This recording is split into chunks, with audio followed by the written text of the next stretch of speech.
É sempre motivo de alegria, felicidade, podemos estar em momentos como esses, avaliando com uma certa seriedade a nossa vida, o nosso comportamento, aquilo que temos no nosso interior e até as nossas dúvidas, por que não?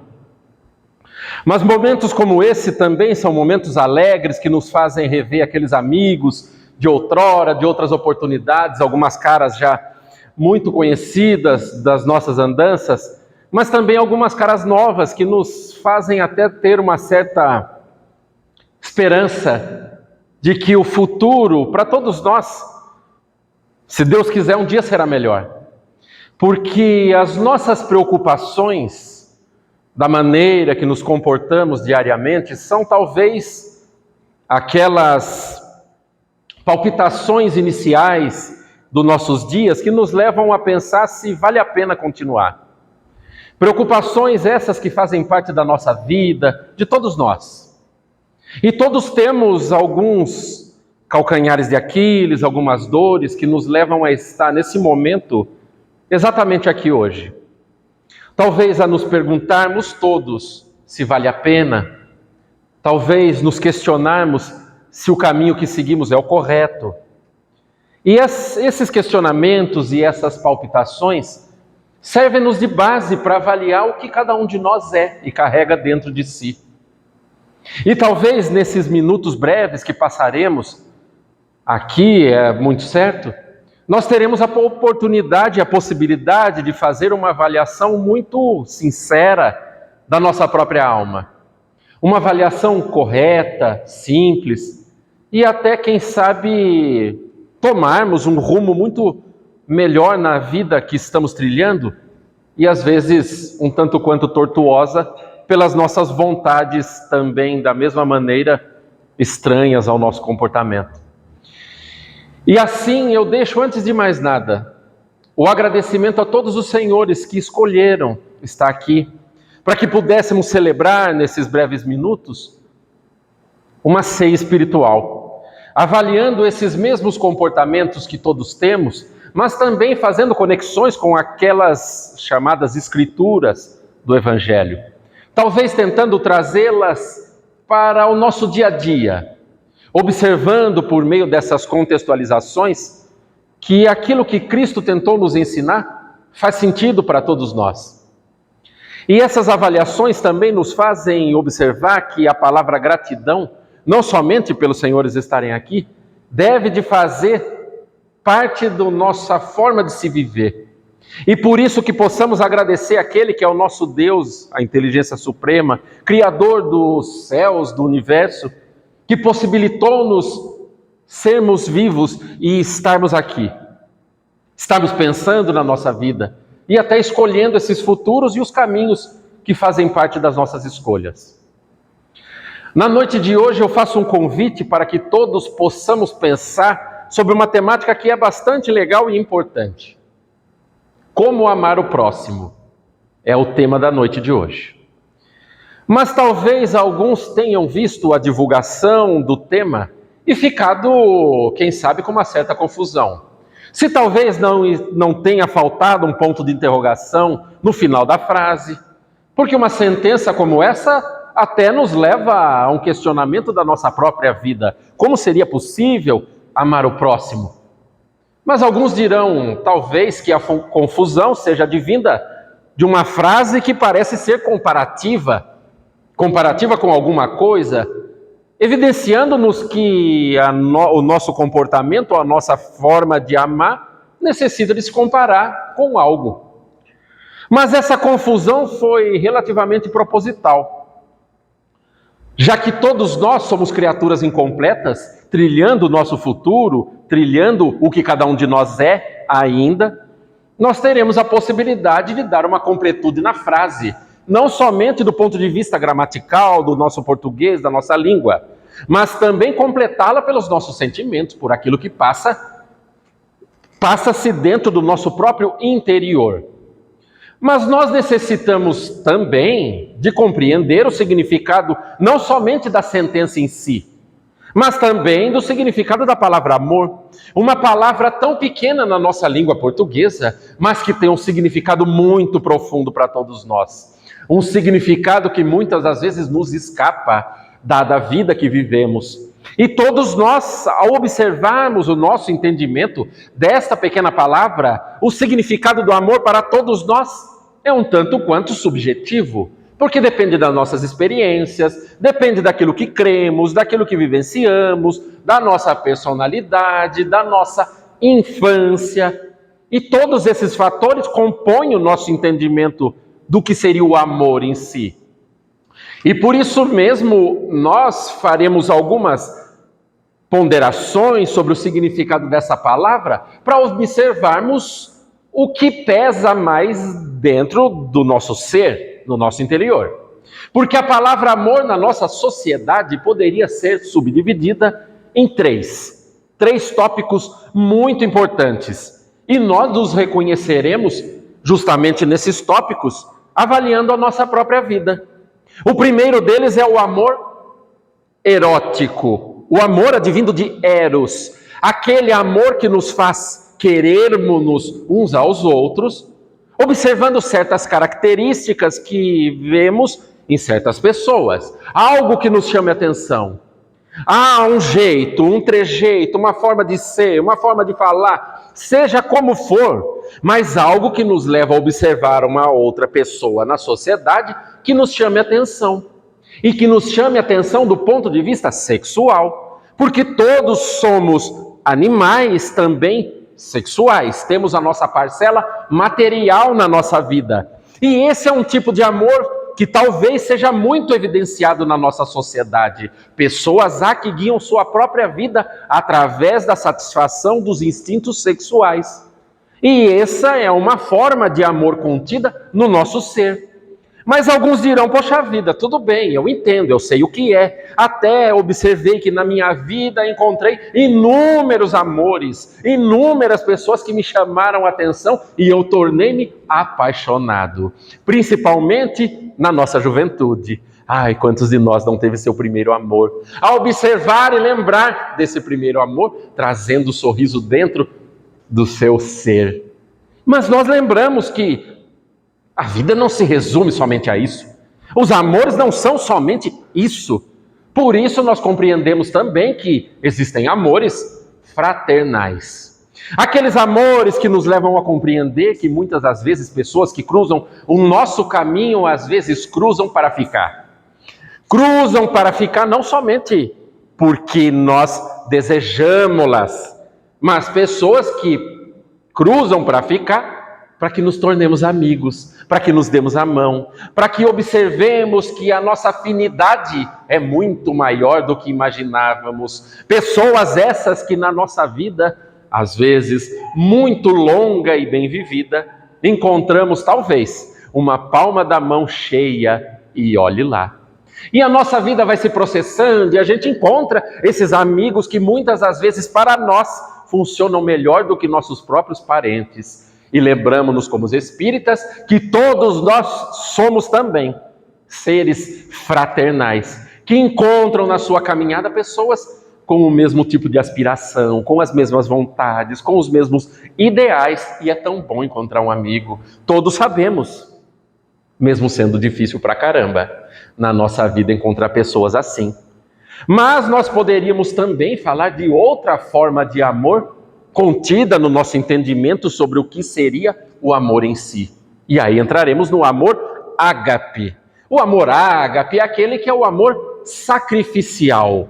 E se utilizarmos um exemplo para compreender o significado desse tipo de amor, compreenderemos que talvez ele esteja muito mais presente nas figuras femininas da sociedade, as mulheres. Mulheres essas que, permitam-me uma pequena pausa, eu já tiro o meu chapéu de cara, porque as mulheres em si são verdadeiramente fenomenais, por inúmeros exemplos que poderia decorrer por aqui até, quem sabe, o dia seguinte. O primeiro deles, observar que a mulher, na nossa sociedade, ainda tratada como um ser frágil, a ser defendida por nós, os homens, os seres fortes da sociedade, são aquelas que têm a possibilidade biológica de trazer no seu ventre a geração de um feto, até tornar-se uma criaturazinha muito pequena que um dia poderá ter quase 2 metros de altura.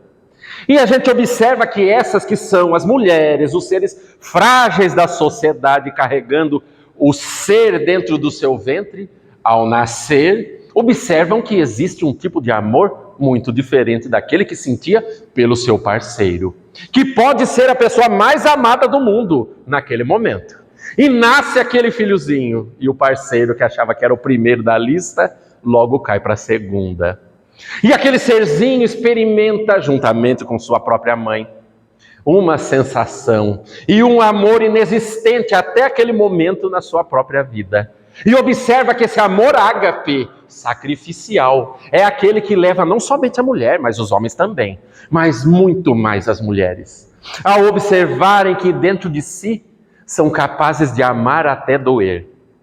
E amar aquele ser, dando de tudo de si, para que ele possa ser alguém digno, que seja alguém representativo na sociedade, que siga os caminhos corretos e até talvez não caia nos mesmos buracos que nós ainda caímos na nossa vida.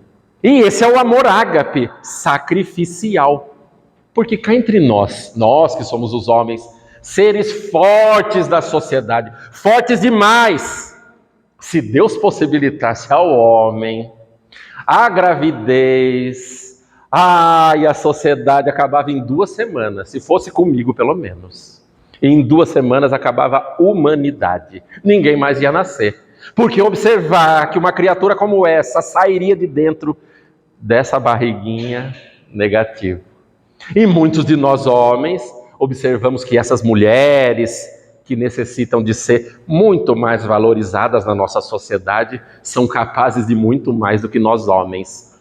Mas, como bons espíritas que somos, também trazemos até outros exemplos para observar que essa fala tem tudo a ver com aquilo que vivenciamos.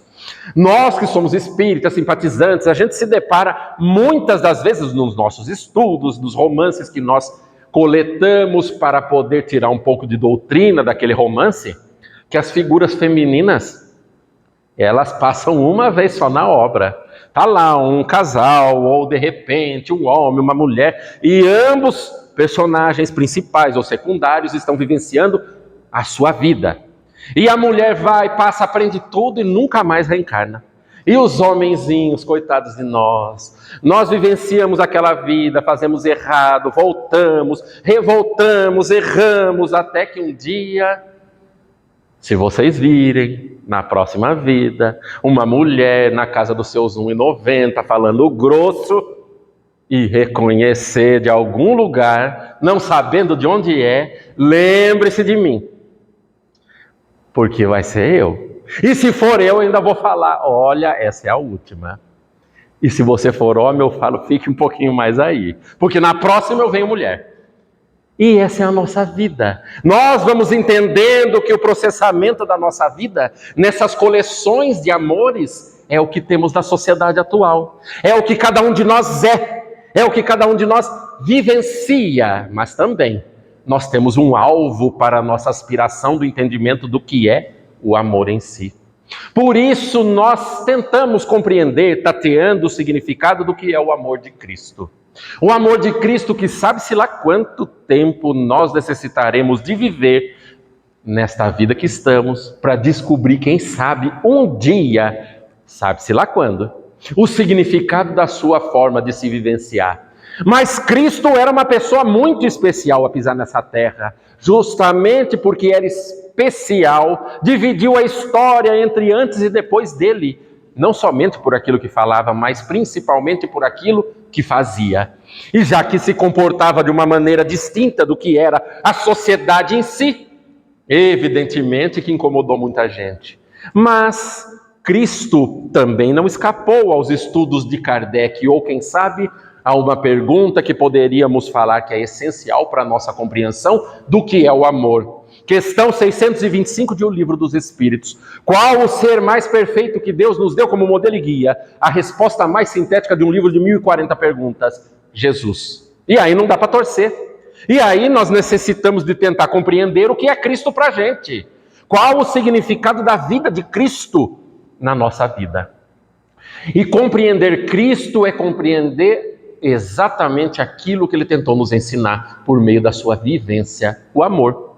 E nós que estamos ainda atrapalhados, tentando entender o significado dessa pequena palavra, nós ficamos meio perdidos, porque falta-nos maturidade, falta-nos experiência, falta-nos tudo. E até quando nos deparamos com os entendimentos contidos na doutrina dos Espíritos, compreendemos que um dos ensinamentos que é um pilar fundamental do Espiritismo, a reencarnação, nos leva a um entendimento um tanto quanto enviesado sobre o que cada um de nós deve fazer com a sua vida hoje. Ah, reencarnação. Eu preciso aprender, eu preciso ser melhor, eu preciso ser uma pessoa diferente.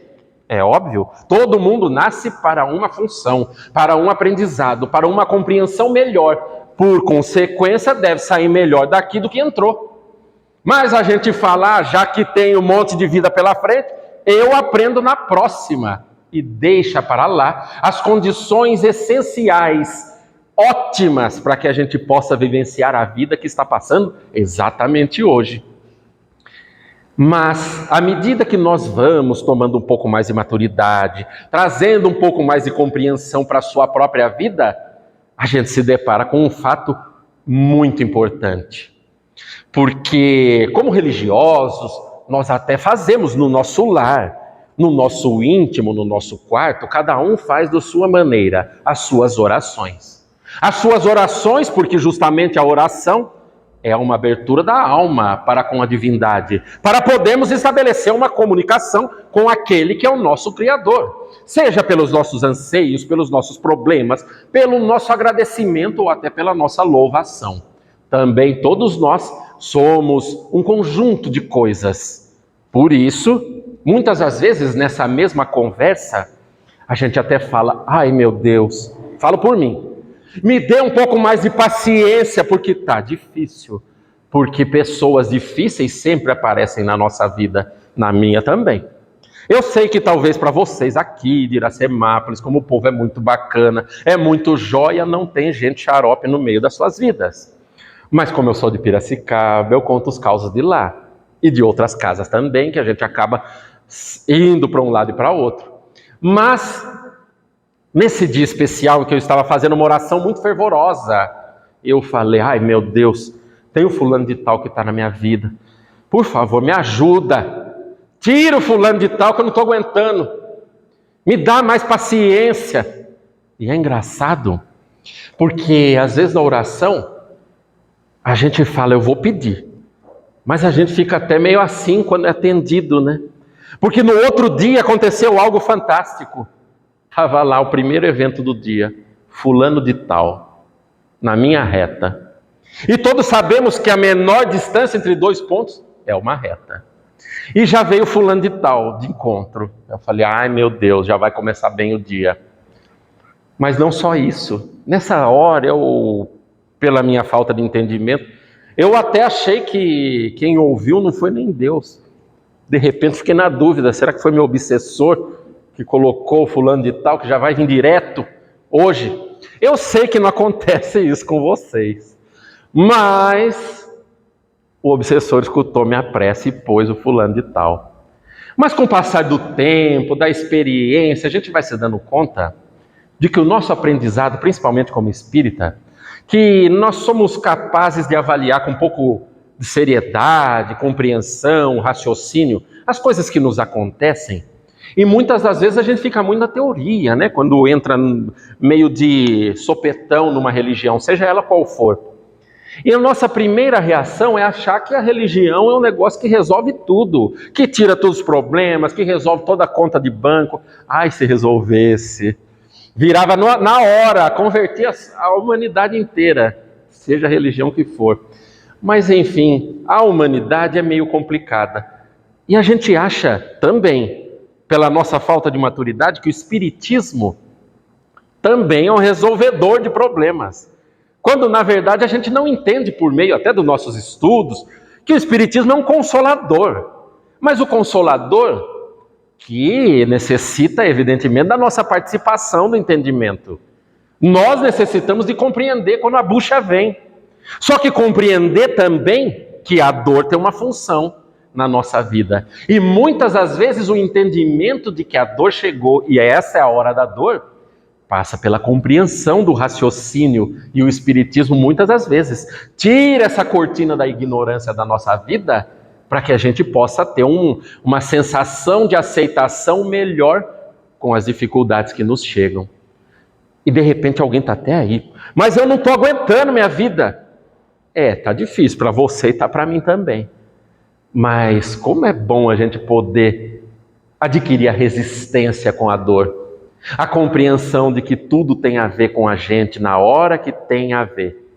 E agradecer de verdade a dificuldade é compreender que a dor é um presente para todos os eleitos. E nós estamos tentando nos tornar, cada um de nós, os eleitos. Por meio da compreensão, por meio da vivência, por meio daquele rótulo que para muitos de nós seja, às vezes, apenas um rótulo. Mas para alguns de nós também, algo a ser colocado dentro da alma, o título de cristão, a semelhança de Cristo. Mas, como nós falamos inicialmente sobre o significado da reencarnação, da vivência da dificuldade, e até dos fulanos de tal, que são colocados, entre aspas, na nossa vida, nós como espíritas, às vezes, vamos ao centro espírita, e a gente se dá conta de que centro espírita sempre tem curso relacionado ao espiritismo. E quando a gente topa com o espiritismo, a gente fica muito empolgado. Quero fazer curso disso, quero fazer curso daquilo. Se mora em prédio, quando vai embora, quer fazer evangelho do condomínio, porque evangelho em casa já não é suficiente. Fala com o síndico, vamos embora, e a gente se empolga. Principalmente no começo. Porque manter essa moral, essa vontade em alta, é que é o desafio do espírita. Mas a gente vai e começa a fazer logo curso de espiritismo. Mas a gente vai fazer um curso, seja ele qual for, e a gente sempre se depara com uma figura que é uma personificação de um problema que para nós nos leva a observar como cada um de nós é. Já viram gente que chega, começa a fazer pergunta do começo ao fim, se não pergunta do começo ao fim do curso, começa a falar da vida, se não fala da vida, faz terapia em grupo, se não faz terapia em grupo, incomoda, conta piada. Gente assim conhecem? Aqui? Não, né? Em Piracicaba tem alguns. E a gente vai para o curso, aliás, deixa eu fazer até uma pergunta, né? Porque parece que eu estou sozinho, eu e os espíritos. Conhecem gente chata? Eu vou fazer a pergunta de novo, para eu não passar aqui despercebido. Aqueles que estão em dúvida, mintam, que eu sei que aqui em Semáforos não tem gente chata, mas mintam comigo. Conhecem gente chata? Está na plateia? Se tiver, olha duro aqui que a gente não se entrega. Ficamos só entre nós. Gente chata. Que faz parte da nossa vida, que faz parte da nossa vivência, que faz parte do nosso aprendizado prático. É complicado? Complicadíssimo, gente assim. Mas gente que nos provoca para que nós possamos mudar minimamente a nossa forma de ser e de pensar. Mas é difícil vivenciar? É demais. Mas a gente para nesse momento para avaliar que essas pessoas difíceis, desafiadoras da nossa vida, de todos nós, fazem parte do nosso roteiro evolutivo.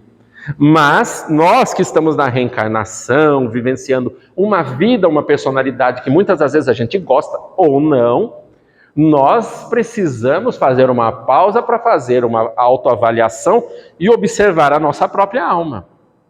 Porque muito daquilo do que vivenciamos depende de como nos comportamos. Parece até uma questão filosófica que não tem nada a ver, mas tem tudo a ver.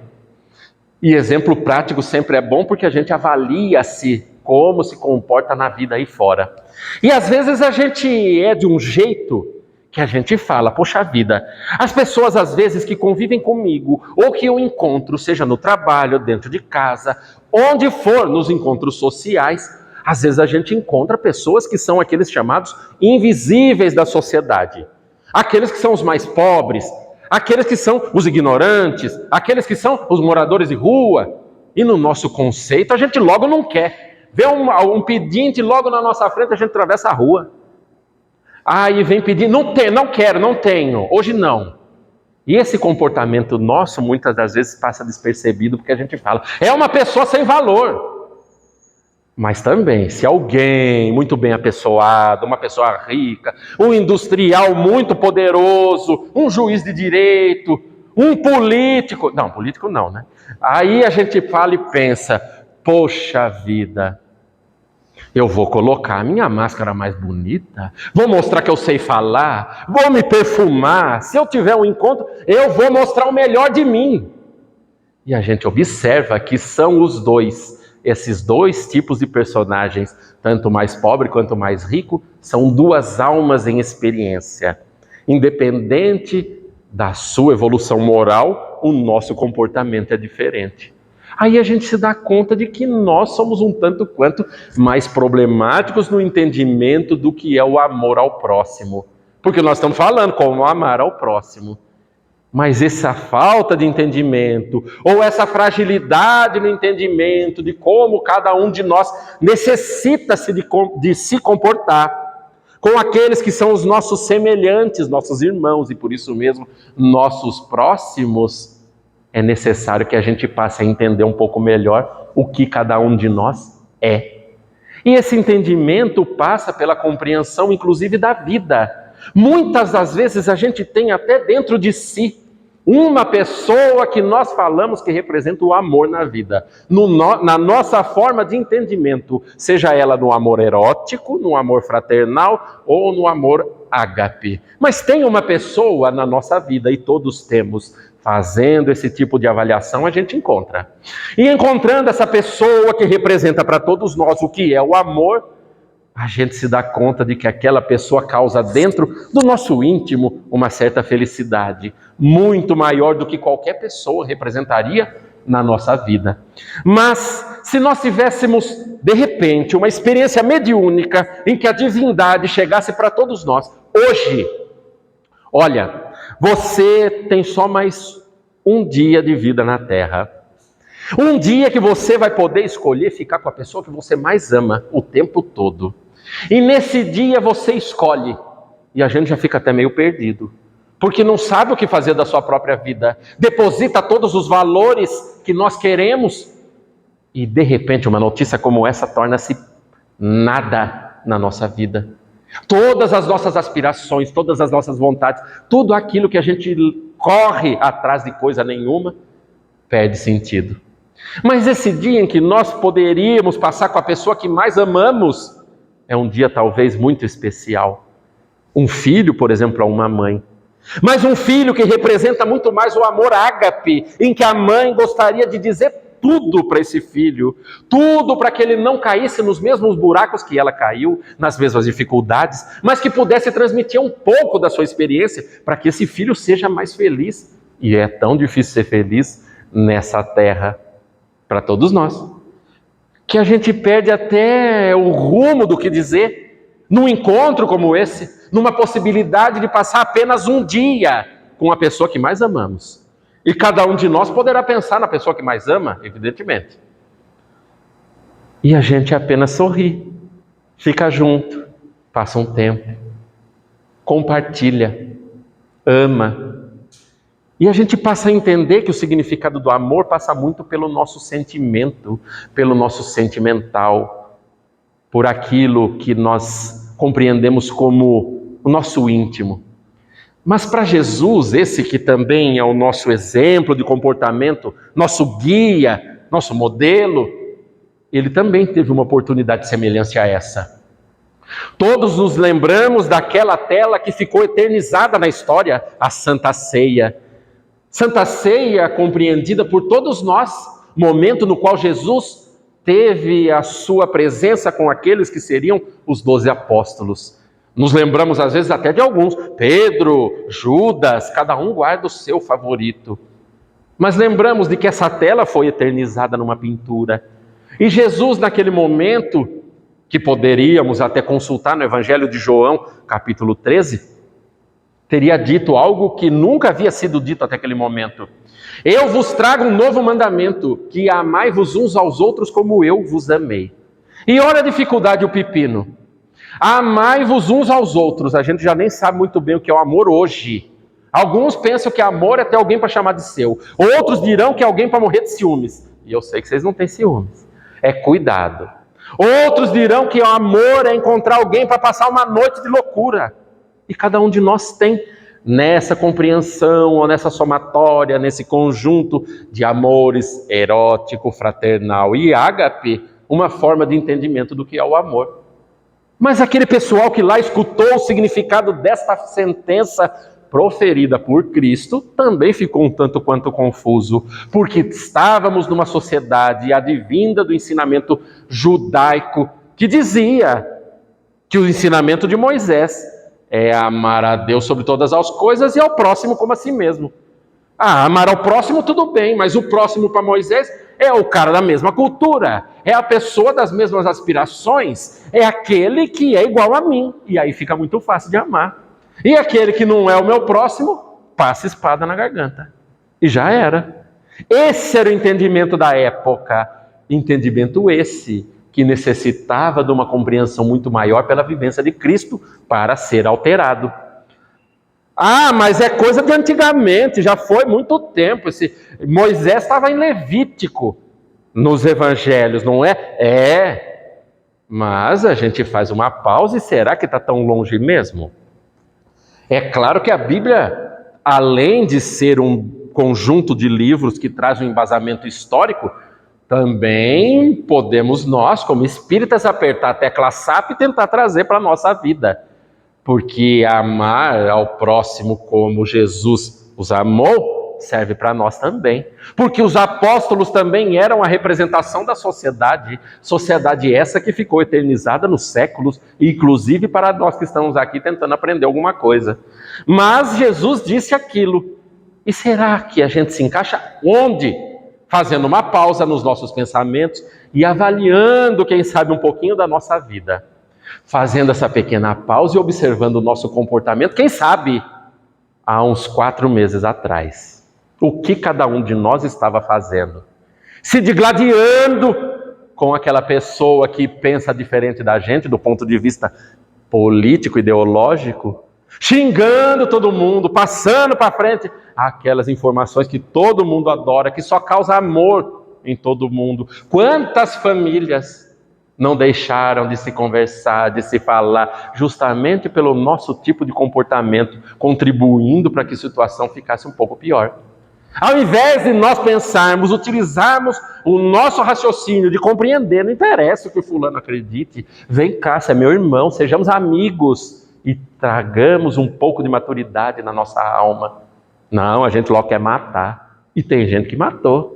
Mas poderíamos dizer também que lá pelos anos 1000, 1500 também muita gente matava por meio da sua compreensão religiosa.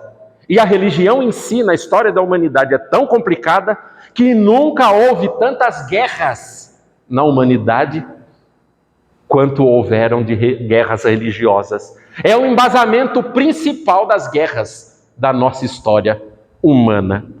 Mas também poderíamos falar, poxa vida, até atualmente ocorrem guerras convencionais, Ucrânia e Rússia.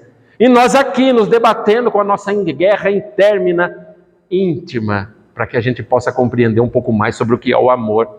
Olha a doença que nós como sociedade ainda temos no nosso seio, no nosso bojo, por não compreender o significado dessa pequena palavra, amor.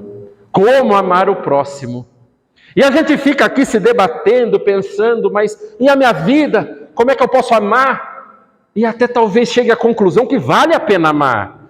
Porque o Espiritismo nos descortina várias situações que são elucidadas, não somente sobre o nosso ser, mas também sobre o que cada um de nós deveria de fazer consigo próprio. E às vezes a gente até se pergunta, numa avaliação como essa, poxa vida, eu pensando sobre o significado do amor, mas quem não me sai da cabeça é aquele que eu conheço como benê. Benê dentro de casa. Vocês conhecem o benê? Tem algum benê dentro de casa? Às vezes tem, né? A gente vai para o centro espírita, fica empolgado, escuta uma palestra que vale a pena e logo se carrega daquela energia, aquele fluido vital, toma um passe, uma água fluidificada, garante tudo. E logo fala, hoje Bezerra de Menezes vai comigo para casa. Chega lá, o Benê está lá. Você entra em casa com aquela vontade imbuída de falar a palestra de cabo a rabo, porque você lembra, teve sentido, achou que valia a pena, e ao chegar em casa vai falar, esse Benê vai saber de tudo hoje o que é o espiritismo. E você chega com aquela vontade, chega na porta de casa e abre. Ao abrir, está lá o Benê no sofá, assistindo TV. Você, muito naturalmente, fala, oi, boa noite. E com toda a felicidade do mundo, ele nem te olha. E pelo menos aí a sua energia vai mais ou menos uns 20% já foi embora. Aquela força de vontade, mesmo que a gente fala, mas eu vou ser espírita. E está lá o Benê, né? O Benê está na nossa vida. Fenomenal, mas está. Dizem que em Piracicaba tem mais Benê que em Iracemápolis. Por isso que eu vejo, às vezes, algumas carinhas assim que não estão entendendo a situação.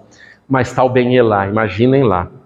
E o Benê está lá e você fala, hoje eu vou converter o Benê, ele vai saber de tudo. E a gente começa a falar de espiritismo, e fala do amor, e fala como amar o próximo, conta inúmeras situações vivenciadas por Jesus para tentar inspirar o Benê, né? A gente já está inspirado. E fala 40 minutos. E o Benê ainda, um olho no gato e um olho no peixe. Olha para você e olha para a TV. E a gente já nem sabe o que vai dar aquilo. E no final das contas ele fala alguma coisa que todo coração feminino adora. Permitam-me falar das mulheres. Ele chega e fala assim para você, depois de 40 minutos de fala. Esse gesto que chega ao coração feminino, logo apaga todo aquele fogo, aquela chama de falar sobre Jesus para o Benê. E para completar ele dá ainda a bala de prata de misericórdia. Fala, pega um negocinho para mim aí na geladeira e traga aqui.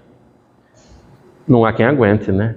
A gente fala, tem que ser Jesus Cristo para viver. Eu sei que vocês não têm isso, mas tem muito lugar que tem. E a nossa vida vai se processando, porque no mais das vezes nós nos perguntamos como amar o próximo com situações como essas na nossa vida. Situações como essas que às vezes a gente até fala, nossa, ainda bem, o exemplo lá do centro espírita foi falar do Benê. Eu sou solteiro, estou garantido, não tem problema nenhum. Não tem não, mas seu Benê você vai encontrar amanhã, chamado patrão, no seu trabalho. Aí a pessoa é tão afortunada que ela logo fala assim, porque vai me colocar numa sinuca de bico. Não, eu não vou ver o meu patrão, eu sou empresário. Ai, que maravilha, né? A pessoa já fica até mais feliz. Aí eu falo, não tem problema, você tem sociedade com o governo. Aí a gente já fica até meio assim. Mas a pessoa é muito astuta, porque nascida em Iracemápolis já tem uma carga de inteligência muito maior do que o normal. E logo diz, mas eu só nego imposto. Aí fala, ai meu Deus, e é espírita, né? Aí eu que desisto de falar. Mas se eu quiser continuar, eu falo, então tem Deus ainda. Aí não dá para fugir. Aí a nossa consciência puxa o nosso pé, a nossa orelha. E a vida é assim. Porque o significado do amor que todos nós temos uns para com os outros são essas relações intérminas que a gente necessita de vivenciar. Experiências vivenciais que às vezes estão dentro da nossa própria casa. Experiências difíceis que moldam a nossa personalidade desde a nossa infância até hoje. Quantos de nós não carregam uma mágoa terrível dentro de si? Porque lembra-se de muita mágoa guardada dos seus próprios pais. Fala uma mãe castradora, um pai difícil, rígido, que não deixava a gente fazer nada. E a gente até coloca a culpa, falando que tudo errado que deu na minha vida é por causa dos meus pais. E se não coloca, espera logo encontrar uma tampa da panela aí pela frente. Sai fora de culpar os pais, mas encontra alguém que a gente chama de Benê. E depois de chamar de Benê, fala, meu problema na minha vida é esse fulano que eu me apaixonei, mas descobri que é meu obsessor depois de um tempo. E descobre que não é um obsessor, não é um bissessor, é 2 em 1. E a nossa vida vai se processando, o tempo passando, e de repente a gente fala, o problema da minha vida não é estar com alguém, é o meu trabalho, e a gente vai transferindo culpa atrás de culpa, sem compreender que o mais importante dentro da nossa vida é a forma como cada um de nós interpreta o amor para si. Porque o amor em si não é a necessidade de ficar beijando, de ficar abraçando, mas vivenciar todas as experiências que todos temos de forma gentil, de forma leve, de forma aceitativa, compreendendo que tudo que nos acontece tem tudo a ver com aquilo que a gente precisa de viver. E como é bom ser espírita, porque nós passamos a ter um entendimento tão mais feliz de nós, tão mais aceitativo, mais resignado, mas a gente luta. Porque a gente fala, tá ruim hoje porque, muito provavelmente, antes eu fiz muita coisa errada. Ou quem sabe eu pedi a Deus uma vida muito difícil para que eu pudesse me capacitar. E alguns de nós, de uma maneira um tanto quanto errada, eu vou para o espiritismo porque eu vou ter tudo resolvido na minha vida, eu quero ver o que os espíritos vão dizer para mim o que eu tenho que fazer. E espírito nenhum vai dizer para nós o que a gente precisa fazer, porque a vida nossa, quem necessita de fazer alguma coisa, é da nossa própria competência. E, gente, eu fico olhando esse relógio e ele corre de mim. E eu não paro nem para respirar, eu engato a primeira e vou embora, mas ele corre. E falar com gente boa é mais ou menos assim. Falar com pessoas legais, num ambiente bacana, o tempo vai embora. E como tudo que é bom também um dia termina, essa nossa conversa também, às vezes pode chegar ao fim. Mas é claro que a vivência, o entendimento do que é o Evangelho não chega ao fim, porque cada um de nós necessita de pegar sua própria bagagem e fazer alguma coisa consigo. Compreender que é necessário caminhar com Jesus através do nosso esforço, através do nosso entendimento, e não esperar benesses dos céus com os braços cruzados, muitas das vezes no sofá. E a gente fala, esse mundo precisa de mais amor, lá no sofá, falando para a televisão, sem compreender que o nosso exercício é trabalhar para que o mundo seja melhor, para que a vivência do amor faça parte não somente da nossa vida, mas também da vida em sociedade. Assim, meus amigos, eu já com certa quantidade de amor, de saudade, de carinho, digo antes de mais nada, como é bom poder passar um tempo com todos, avaliando a nossa vida, pensando, refletindo e quem sabe até pensando que vale a pena ser diferente. Porque a vida que nos convida a sermos tristes todos os dias, às vezes de forma depressiva, às vezes de forma complicada, a ansiedade que nos invade o nosso ser, às vezes é um motivo de alerta para que a gente olhe como cada um de nós se comporta. E nesse momento a gente se dá conta de que vale a pena agradecer toda a dor, toda a dificuldade, todo o caminho já percorrido ou a percorrer. Assim, como é bom ser espírita. Como é bom ser aquele que reconhece na sua vida momentos essenciais que são tesouros como esse que passamos agora a celebrar, a pensar e refletir. Assim, eu finalizo com aquela palavra que foi a inicial no nosso bate-papo. A palavra gratidão. A gratidão pela oportunidade que todos tiveram de pensar, encaminhar seus pensamentos, avaliar-se, mas também a gratidão por uma ceia espiritual como essa. Assim, agradecido do fundo do coração, já com um tiquinho de saudade, eu rogo também a Deus, para que uma próxima oportunidade possa vir, para que possamos avaliar a nossa vida, pensar, refletir, e quem sabe até um dia mudar. Então que Jesus possa nos acompanhar, não somente nessa noite, nesse dia, mas nas próximas que virão, para quem sabe um dia a gente observar que colocar o amor no coração é a melhor escolha a se ter numa vida sofrida e doída como essa. Que Jesus possa nos abençoar por essa semana e pelas próximas que virão. E eu deixo assim então um abraço no coração de todos e até uma próxima. Muito obrigado.